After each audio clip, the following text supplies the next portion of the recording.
Hey, I am Dr. Dillon. I am a professor of genetics and metabolic regulation studying cellular health and aging biology. Over the past 30 days, I managed to optimize my own metabolic pathways, reducing my visceral fat by 22% and improving my fasting insulin from a borderline 11 microinternational units per milliliter down to an optimal 3.8 microinternational units per milliliter. My fasting blood glucose stabilized from 96 milligrams per deciliter to a consistent 82 milligrams per deciliter, and my HOMA-IR dropped from 2.6, indicating early insulin resistance, to a highly sensitive 0.77. Today, I am sharing the exact molecular protocols, biochemical mechanisms, and clinical indicators I monitored to achieve these results. For years, the mainstream narrative surrounding weight gain has been stubbornly locked into the first law of thermodynamics: calories in versus calories out. However, as a molecular biologist, I look at the human body not as a passive furnace, but as a complex biochemical network governed by hormonal signaling cascades. If your circulating insulin levels remain chronically elevated, your body is biochemically locked out of its fat stores. Insulin is the primary, overarching fat storage hormone in the human endocrine system. When insulin is high, lipogenesis, the synthesis and storage of new fat cells, is aggressively active, while lipolysis, the breakdown of stored fat for fuel, is completely and entirely blocked.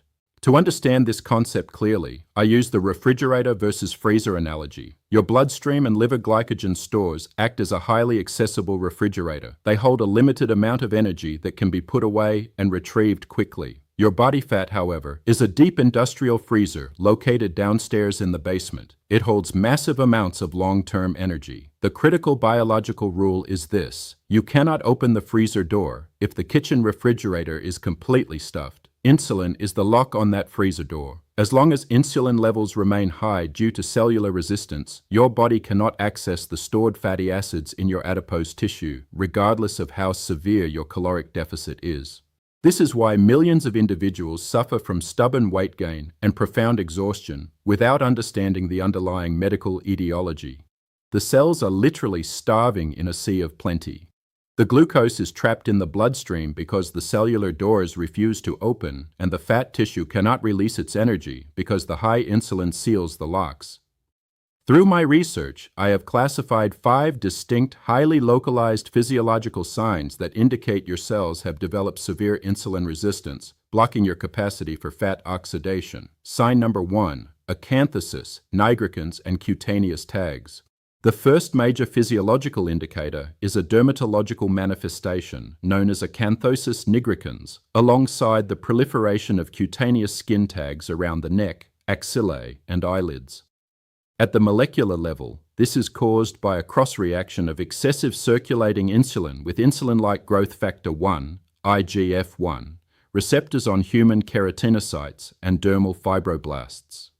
When your serum insulin is chronically elevated due to muscle and liver receptor downregulation, the excess insulin spills over and binds to these IGF-1 receptors. This aberrant binding triggers a hyperproliferation of dermal cells, leading to localized epidermal hyperplasia. The skin becomes visibly darker, thicker, and velvety in texture, particularly within epidermal folds. Simultaneously, this cellular proliferation drives the growth of benign skin tags. In my clinical observations, these cutaneous changes serve as an early outward warning system that your internal insulin concentrations are high enough to cause systemic tissue overgrowth, long before fasting blood glucose markers cross into the diabetic range.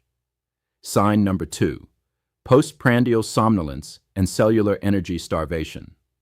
The second sign is severe postprandial somnolence, commonly referred to as the intense lethargy or brain fog experienced 30 to 60 minutes after consuming a meal containing carbohydrates. This is a direct consequence of impaired glucose transport across the blood-brain barrier and into myocyte mitochondria. In a metabolically flexible state, a meal triggers a controlled insulin pulse, which binds to insulin receptors, initiating the translocation of glucose transporter 4, GLUT4 vesicles to the cell membrane. This allows glucose to enter the cell and undergo glycolysis and mitochondrial oxidative phosphorylation to produce ATP. However, when you are insulin resistant, the intracellular insulin receptor substrate 1, IRS1, signaling pathway is disrupted, often via chronic activation of pro-inflammatory kinases like I-kappa B kinase, IKK, and C-Jun N-terminal kinase, JNK. As a result, GLUT4 translocation fails.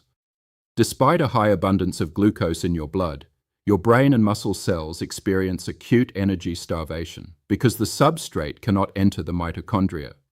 Your body responds to this sudden intracellular ATP drop by down-regulating systemic energy expenditure, inducing severe lethargy and cognitive slowing. Sign number 3, an elevated waist-to-height ratio and visceral fat accumulation. The third sign is a waist-to-height ratio greater than 0.5, characterized by preferential accumulation of visceral adipose tissue around the omentum and internal organs, rather than subcutaneous fat beneath the skin.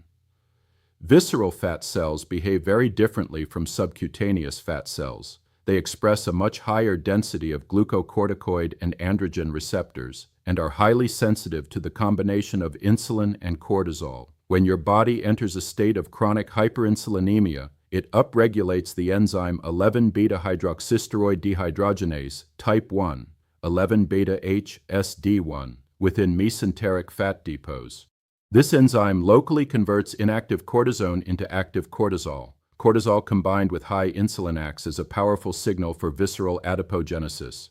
Visceral fat acts as an active endocrine organ, secreting pro-inflammatory cytokines such as tumor necrosis factor alpha, TNF-alpha, and interleukin-6, IL-6, directly into the portal vein. These cytokines travel straight to the liver, where they accelerate hepatic steatosis, commonly known as fatty liver, and further destroy hepatic insulin sensitivity, creating a dangerous feedback loop that locks away your fat-burning potential.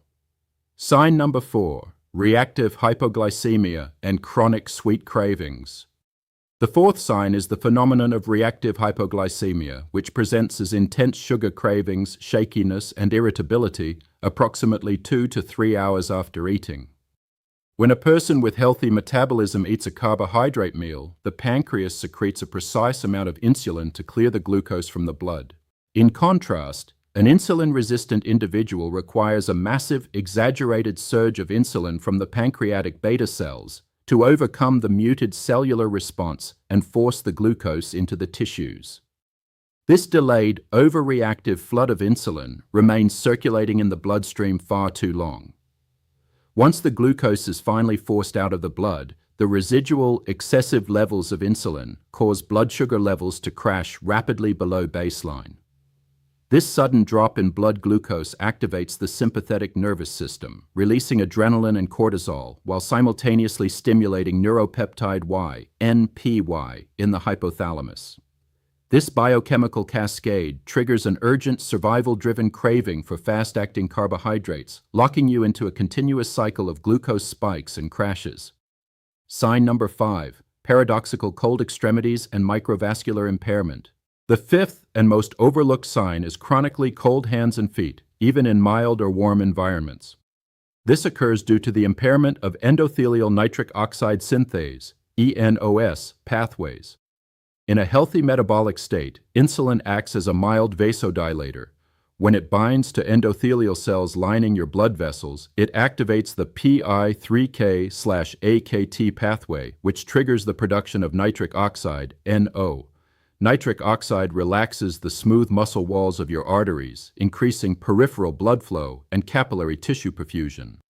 However, under conditions of insulin resistance, the metabolic PI3K/AKT pathway becomes severely compromised, while the alternative MAPK pathway remains hyperactive. The MAPK pathway stimulates the production of endothelin-1, a potent vasoconstrictor.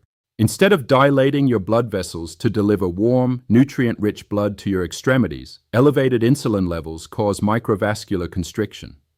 This restriction of peripheral blood flow leaves your hands and feet feeling cold, while depriving your muscle tissues of the baseline oxygenation required for fat oxidation and metabolic efficiency. Questions I frequently encounter: Q. Will drinking black coffee during the 18-hour fasting window break the fast or raise insulin levels? A. No. Pure black coffee, devoid of sugar, milk, or creamers, will not stimulate a pancreatic insulin response. In fact, coffee contains high concentrations of chlorogenic acids, CGA. Research published in the American Journal of Clinical Nutrition indicates that chlorogenic acids further stimulate hepatic AMPK activation and enhance fatty acid oxidation, meaning high-quality black coffee can actually augment your fasting results rather than disrupting them. Q. How long does it take to fully reverse severe insulin resistance and see visceral fat loss? A. While initial cellular changes occur within the first 48 to 72 hours of a strict fasting and post-meal walking protocol, true microvascular and structural reversal takes time. Significant reductions in fasting insulin and visceral fat accumulation typically materialize clearly within a 14 to 30-day window. Resolving deep-seated cellular inflammation and fully restoring mitochondrial density typically requires 60 to 90 days of consistent adherence to the protocol. Q.